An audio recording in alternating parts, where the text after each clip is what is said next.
Hola, hoy vamos a leer un cuento de Abelardo Castillo. Ahí va.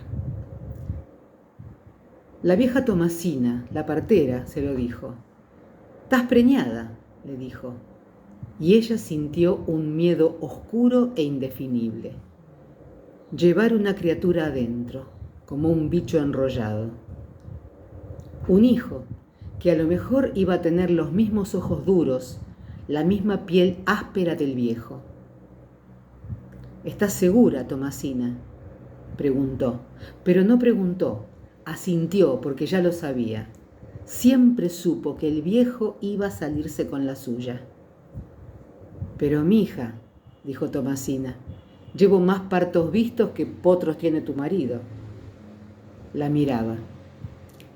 «Va a estar contento, Anteno», agregó. Y Paula dijo, «Sí, claro». Y aunque no se acordaba, una vez, hacía 4 años, también había dicho, «Sí, claro». Esa tarde quería decir que aceptaba ser la mujer de don Antenor Domínguez, el dueño de la cabriada, el amo. «Mire que no es obligación», dijo la abuela de Paula. Tenía los ojos bajos y se veía de lejos que sí, que era obligación. «Ahora que usted sabe cómo ha sido siempre don Anteno con uno, lo bien que se portó desde que nos falta su padre, pero eso no quita que haga su voluntad». Sin querer, las palabras «su voluntad» fueron ambiguas. Parecían afirmar más la voluntad de don Antenor que la de Paula, y nadie dudaba que en toda la cabriada su voluntad quería decir siempre lo mismo. Ahora quería decir que Paula, la hija del viejo peón de chacra, muerto, achicharrado en los corrales por salvar la novillada cuando el incendio aquel del 30, podía ser la mujer del hombre más rico del partido, porque él, un rato antes, había entrado al rancho y había dicho, «Quiero casarme con tu nieta». Paula estaba afuera dándole de comer a las gallinas. Él había pasado sin mirarla. «Se me ha dado por tener un hijo, ¿sabes?», señaló afuera el campo, y su ademán pasó por encima de Paula, que estaba en el patio, como si el ademán la incluyera, de hecho, en las palabras que iba a pronunciar después. «Mucho para que se lo quede el gobierno, y muy mío. ¿Cuántos años tiene la muchacha?». 18 o 17, la abuela no sabía muy bien. Tampoco sabía muy bien cómo hacer para disimular el asombro, la alegría, las ganas de regalar, de vender la nieta. Se secó las manos en el delantal. Él dijo, «¿Qué me mirás? ¿Te parece chica? En los bailes se arquea para adelante, bien pegada a los peones. No es chica. Y en la chacra va a estar mejor que acá. ¿Qué me contestás?». «Y yo no sé, don Anteno, por mí no hay». Se encogió de hombros sin acabar de decir que no había inconveniente porque no le salió la palabra. Y entonces todo estaba decidido. 5 minutos después, él salió del rancho, pasó junto a Paula y dijo, «Vaya, que la vieja quiere hablarla». Ella entró y dijo, «Sí, claro». Un mes después, el cura los casó. Hubo malicia en los ojos esa noche en el patio de la estancia. Vino y asado y malicia. Paula no quería escuchar las palabras que anticipaban el miedo y el dolor. «Un alambre parece el viejo». Duro, retorcido como un alambre, bailando esa noche, demostrando que de viejo solo tenía la edad, zapateando un malambo hasta que el peón dijo, «Está bueno, patrón». Y él se rió, sudado, brillándole la piel curtida, oliendo a padrillo. Solo los dos, Enzulki la llevó a la chacra. Casi 4 leguas, solos, con todo el cielo arriba y sus estrellas y el silencio. De golpe, Al subir una loma, como un aparecido se les vino encima, torva, la silueta del Cerro Negro. Dijo Antenor: Cerro Patrón. Y fue todo lo que dijo. Después, al pasar ellos, Tomás, el cuidador, los saludó con el farol desde lejos, y cuando llegaron a la casa, Paula no vio más que a una mujer y a los perros que se abalanzaban y se frenaron en seco sobre los cuartos porque Antenor los enmudeció, los paró de un grito. Paula supo que esa mujer, nadie más, vivía ahí dentro, y por una oscura relación entendió que era ella quien cocinaba para el viejo. El viejo le había preguntado: ¿comieron? Y señaló a los perros. Ahora, desde la ventana alta de la chacra, se ven los pinos y los perros duermen. Largos los pinos, lejos. Todo lo que quiero es mujer en la casa y un hijo, un macho en el campo. Antenor señaló afuera, a todo lo largo de la noche agujereada de grillos. En algún sitio se oyó un relincho. Vení, arrimate. Ella se acercó. Mande, le dijo. Todo esto va a ser para él, ¿entendés? Y también para vos. Pero andá sabiendo que acá se hace lo que yo digo, que por eso me he ganado el derecho a disponer. Y señalaba el campo, afuera, hasta mucho más allá del monte de eucaliptos, detrás de los pinos, hasta pasar el cerro, abarcando aguadas y caballos y vacas. Le tocó la cintura y ella se puso rígida debajo del vestido. 25 años tenía cuando me lo gané. La miró, como quien se mete dentro de los ojos. Ya hace 30. Paula aguantó la mirada. Lejos volvió a escucharse el relincho. Él dijo: vení a la cama.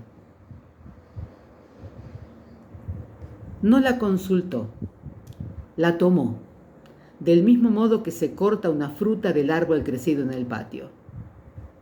Estaba ahí, dentro de los límites de sus tierras, a este lado de los postes y las alambradas de púas. Una noche, se decía, muchos años antes, Antenor Domínguez subió a caballo y galopó hasta el amanecer. Ni un minuto más, porque el trato era hasta que amanezca. Y él estaba acostumbrado a esas cláusulas viriles, arbitrarias, que se rubricaban con un apretón de manos o a veces ni siquiera con eso. De acá hasta donde llegues. Y el caudillo, mirando al hombre joven, estiró la mano, y la mano, que era grande y dadivosa, quedó como perdida entre los dedos del otro. Clavás la estaca y te volvés, lo alambrás y es tuyo. Nadie sabía muy bien qué clase de favor se estaba cobrando Antenor Domínguez aquella noche. Algunos, los más suspicaces, aseguraban que el hombre caído junto al mostrador del Rosas tenía algo que ver con ese trato. Toda la tierra que se abarca en una noche de a caballo. Y él salió, sin apuro, sin ser tan sonso como para reventar al animal a las 10 cuadras. Y cuando clavó la estaca, empezó a ser don Antenor. Y a los 15 años era él quien podía, si cuadraba, regalarle a un hombre todo el campo que se animara a cabalgar en una noche. Claro que nunca lo hizo. Y ahora habían pasado 30 años y estaba acostumbrado a entender suyo todo lo que había de este lado de los postes y el alambre. Por eso no la consultó, la cortó. Ella lo estaba mirando. Iba a decir algo, pero prefirió callar. Nadie, viéndola, hubiera comprendido bien ese silencio. La muchacha era una mujer grande, ancha y poderosa como un animal, una bestia bella y chúcara, a la que se le adivinaba la violencia debajo de la piel. El viejo, en cambio, flaco, áspero como una rama. «Contestá, che, contestá, te digo», se le acercó. Paula sentía ahora su aliento junto a la cara, su olor a venir del campo. Ella dijo: no, don Antenor. ¿Y entonces? ¿Me querés decir entonces? Obedecer es fácil, pero un hijo no viene por más obediente que sea una, por más que aguante el olor del hombre corriéndole por el cuerpo, su aliento, como si entrase también, por más que se quede quieta boca arriba. 1 año y medio boca arriba, viejo macho de sementera, 1 año y medio sintiéndose la sangre tumultuosa galopándole el cuerpo, queriendo salírsele del cuerpo, saliendo y encontrando solo la dureza despiadada del viejo. Solo una vez lo vio distinto, le pareció distinto. Ella cruzaba los cuadros de la chacra, buscándolo. Y un peón asomó detrás de una parva. Ella había sentido la mirada caliente recorriéndole la curva de la espalda, como en los bailes antes, y entonces oyó un crujido, un golpe seco y se dio vuelta. Antenor estaba ahí, con el talero en la mano, y el peón abría la boca como en una arcada, abajo, junto a los pies del viejo. Fue esa sola vez. Se sintió mujer disputada, mujer no más. Y no le importó que el viejo dijera: yo te voy a dar, mirarme la mujer, peón rotoso. Y era un macho herido vindicando su orgullo. ¿Y vos qué buscás? Ya te dije dónde quiero que estés. En la casa, claro. Y lo decía mientras un hombre, todavía en el suelo, abría y cerraba la boca en silencio, mientras otros hombres empezaron a rodear al viejo ambiguamente, le empezaron a rodear con una expresión menos parecida al respeto que a la amenaza. El viejo no los miraba. ¿Qué buscás? La abuela, dijo ella. Me avisan que está mala. Y repentinamente se sintió sola, únicamente protegida por el hombre del talero, el hombre rodeado de peones agresivos, ambiguos, que ahora, al escuchar a la muchacha, se quedaron quietos. Y ella se dio cuenta que, sin quererlo, estaba defendiendo al viejo. ¿Qué miran ustedes? La voz de Antenor, súbita. El viejo sabía siempre cuál era el momento de clavar una estaca.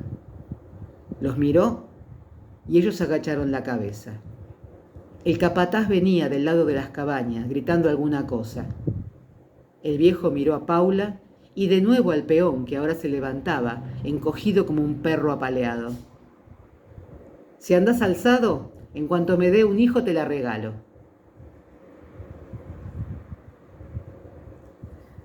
A los 2 años empezó a mirarla con rencor.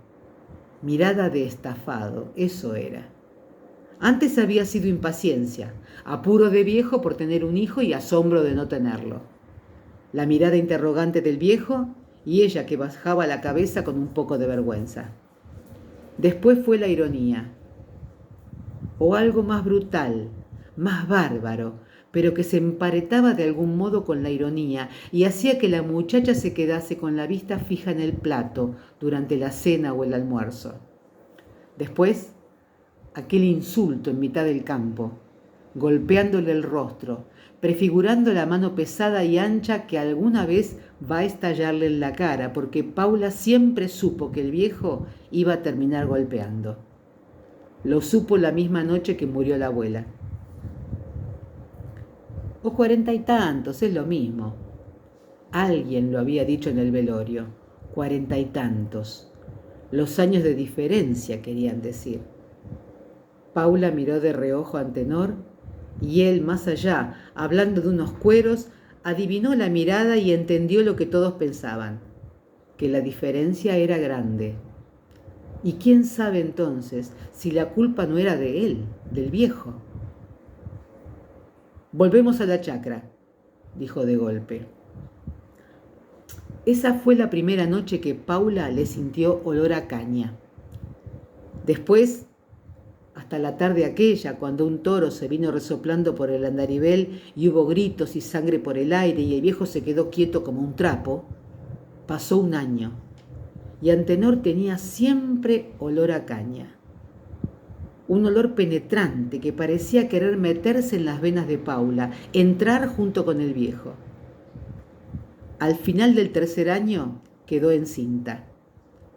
Debió de haber sido durante una de esas noches furibundas en que el viejo, brutalmente, la tumbaba sobre la cama, como a un animal maneado, poseyéndola con rencor, con desesperación. Ella supo que estaba encinta y tuvo miedo.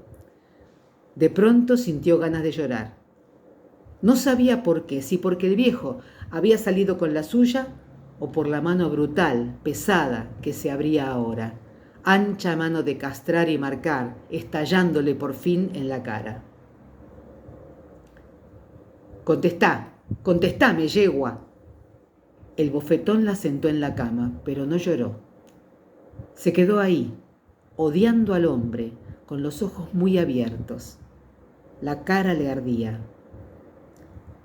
No, dijo mirándolo, ha de ser un retraso nomás, como siempre. Yo te voy a dar retraso. Antenor repetía las palabras, las mordía. Yo te voy a dar retraso.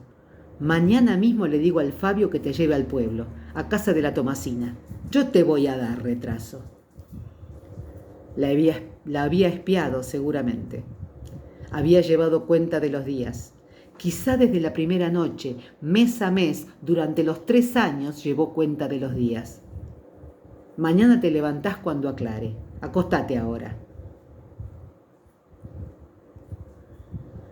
Una ternera boca arriba, al día siguiente en el campo. Paula la vio desde el sulky cuando pasaba por el pueblo, con el viejo Fabio.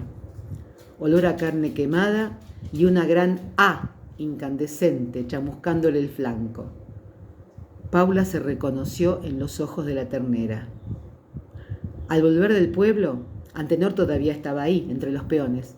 Un torito mugía, tumbado a los pies del hombre. Nadie como el viejo para voltear un animal y descornarlo o caparlo de un tajo. Antenor la llamó, y ella hubiera querido que no la llamase, hubiera querido seguir hasta la chacra, encerrarse allá, pero el viejo la llamó y ella ahora estaba parada junto a él. Se va mate. Algo como una tijera enorme o como una tenaza se ajustó en el nacimiento de los cuernos del torito. Paula frunció la cara. Se oyeron un crujido y un mugido largo, y del hueso brotó, repentino, un chorro colorado y caliente. ¿Qué fruncís la jeta, vos? Ella le alcanzó el mate. «Estás preñada», le había dicho la Tomasina. Él pareció adivinarlo. Paula estaba agarrando el mate que él le devolvía. Quiso evitar sus ojos, darse vuelta. «Che», dijo el viejo. «Mande», dijo Paula.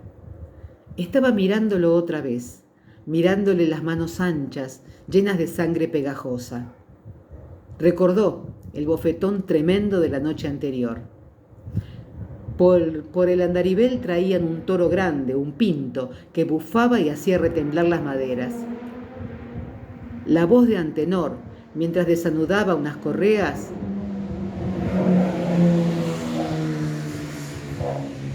hizo la pregunta que Paula estaba temiendo. La hizo en el mismo momento en que Paula gritó, que todos gritaron. «¿Qué te dijo la Tomasina?», preguntó. Y todos repentinamente gritaron. Los ojos interrogantes del viejo se habían cerrado. De inmediato volvieron a abrirse, enormes, y mientras todos gritaban, el cuerpo de Antenor dio una vuelta fantástica en el aire, atropellado de atrás por el toro. Hubo un revuelo de hombres y animales y el resbalón de las pezuñas sobre la tierra. En mitad de los gritos, Paula seguía parada con el mate en la mano, mirando absurdamente el cuerpo como un trapo del viejo.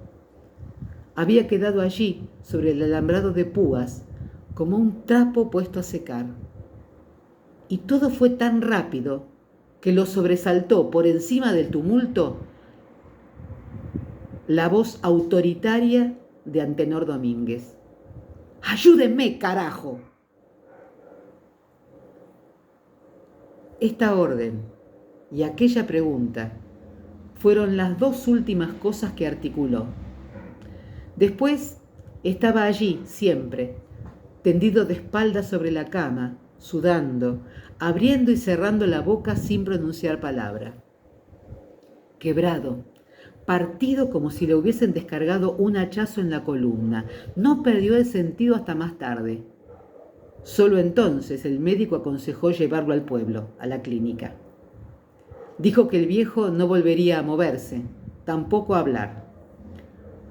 Cuando el viejo estuvo en condiciones de comprender alguna cosa, Paula le anunció lo del chico. Va a tener el chico, le anunció. La Tomasina lo ha dicho. Un brillo como de triunfo alumbró ferozmente la mirada del viejo. Se le chisparon los ojos y de haber podido hablar, acaso hubiera dicho gracias por primera vez en su vida. Un tiempo después, garabateó en un papel que quería volver a la chacra. Esa misma tarde se lo llevaron. Nadie vino a verlo. El médico y el capataz de la cabriada, el viejo Fabio, eran las dos únicas personas que el viejo veía. Salvo la mujer que ayudaba a Paula en la cocina, pero que jamás entró al cuarto del viejo por orden de Paula, nadie más andaba por la chacra. El viejo Fabio llegaba al caer el sol. Llegaba y se quedaba quieto, sentado al borde de la cama, sin saber qué hacer o qué decir. Paula, en silencio, cebaba mate entonces. Y súbitamente ella, Paula, se transfiguró. Se transfiguró cuando Antenor pidió que lo llevaran al cuarto alto, pero ya desde antes su cara, hermosa y brutal, se había ido transformando. Hablaba poco, cada día menos. Su expresión se fue haciendo cada vez más dura, más sombría, como la de quienes en secreto se han propuesto obstinadamente algo. Una noche el viejo pareció ahogarse. Paula sospechó que Antenor podía morirse así de golpe y tuvo miedo. Sin embargo, ahí, entre las sábanas y a la luz de la lámpara, el rostro de Antenor Domínguez, tenía algo desesperado, emperradamente vivo. No quería morirse hasta que naciera el chico. Los dos querían esto. Ella le vació una cucharada de remedio en los labios temblorosos. Antenor echó la cabeza hacia atrás. Los ojos por un momento se le habían quedado en blanco. La voz de Paula fue un grito. «Va a tener el chico, ¿me oye?» Antenor levantó la cara. El remedio se volcaba sobre las mantas, desde las comisuras de una sonrisa. Dijo que sí con la cabeza. Esa misma noche empezó todo. Entre ella y Fabio lo subieron al cuarto alto. Allí, don Antenor Domínguez, semicolgado de las correas atadas a un travesaño de fierro que el doctor había hecho colocar sobre la cama, erguido a medias, podía contemplar el campo, su campo. Alguna vez volvió a garrapatear con lentitud unas letras torcidas, grandes, y Paula mandó llamar unos hombres que, abriendo un boquete en la pared, extendieron la ventana hacia abajo y a lo ancho. El viejo volvió a sonreír entonces. Se pasaba horas con la mirada perdida, solo, en silencio, abriendo y cerrando la boca como si rezara o como si repitiera empecinadamente un nombre, el suyo, gestándose otra vez en el vientre de Paula. Mirando su tierra, lejos, hasta los altos pinos, más allá del Cerro Negro, contra el cielo. Una noche volvió a sacudirse en un ahogo. Paula dijo: «Va a tener el chico». Él asintió otra vez con la cabeza. Con el tiempo, este diálogo se hizo costumbre. Cada noche lo repetían.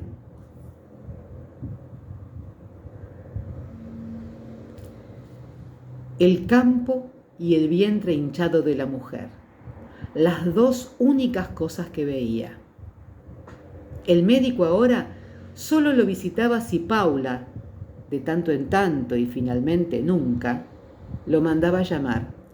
Y el mismo Fabio, que una vez por semana ataba el sulky e iba a comprar al pueblo los encargos de la muchacha, acabó por olvidarse al volver de subir al piso alto.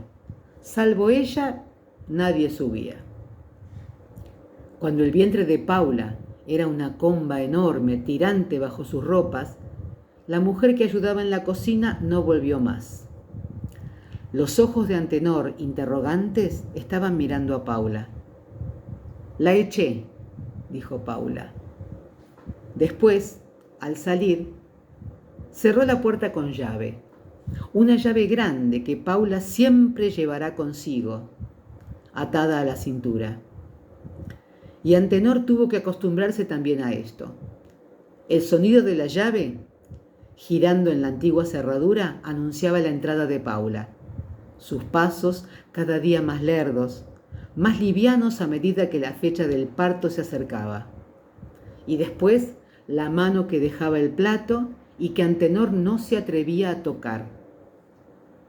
Hasta que de pronto la mirada del viejo también cambió.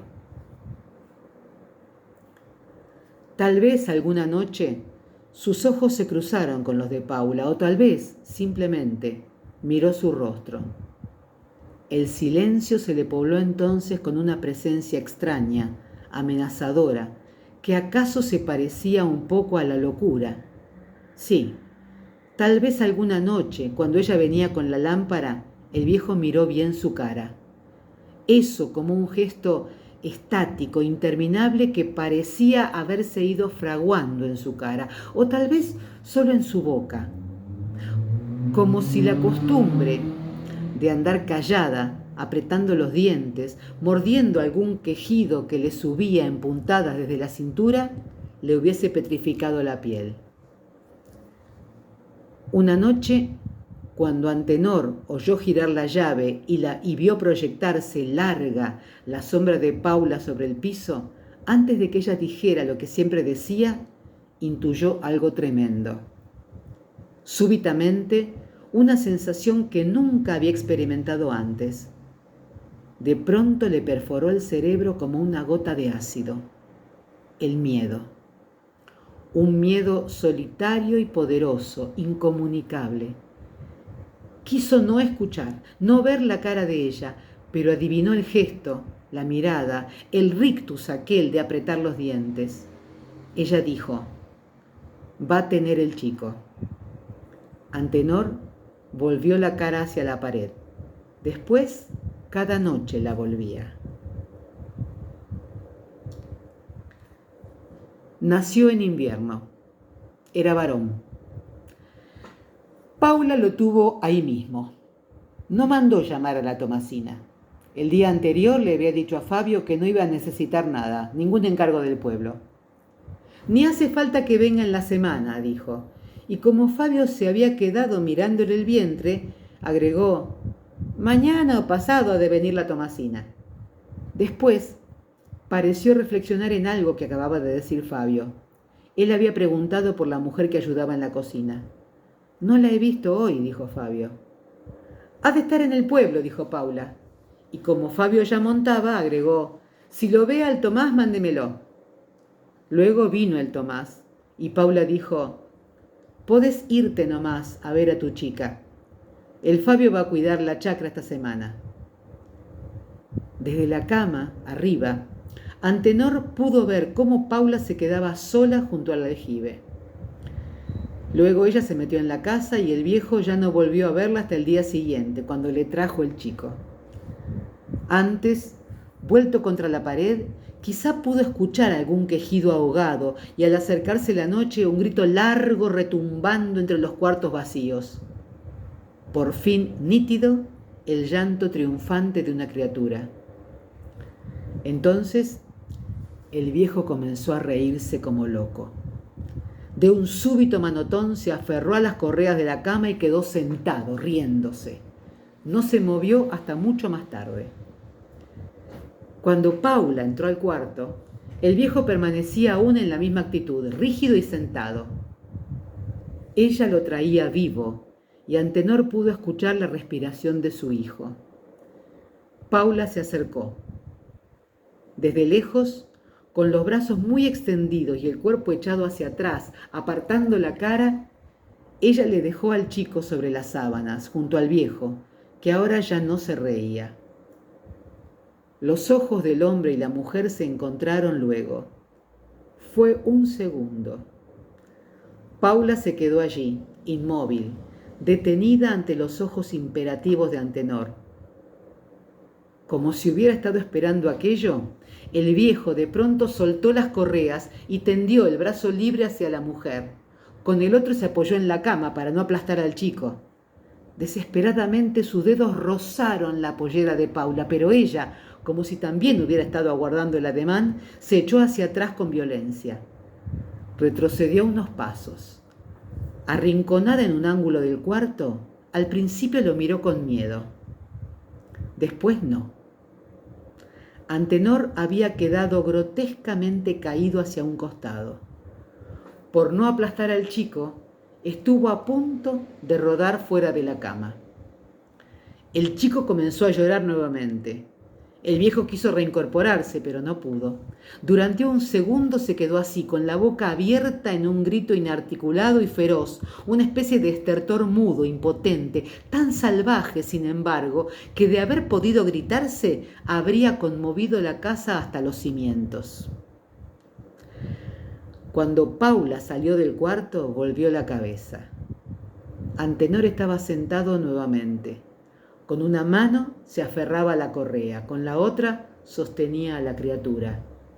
Delante de ellos se veía el campo, lejos, hasta el Cerro Patrón. Al salir, Paula cerró la puerta con llave. Después, antes de atar el sulky, la tiró al aljibe. Este cuento se llama Patrón, de Abelardo Castillo.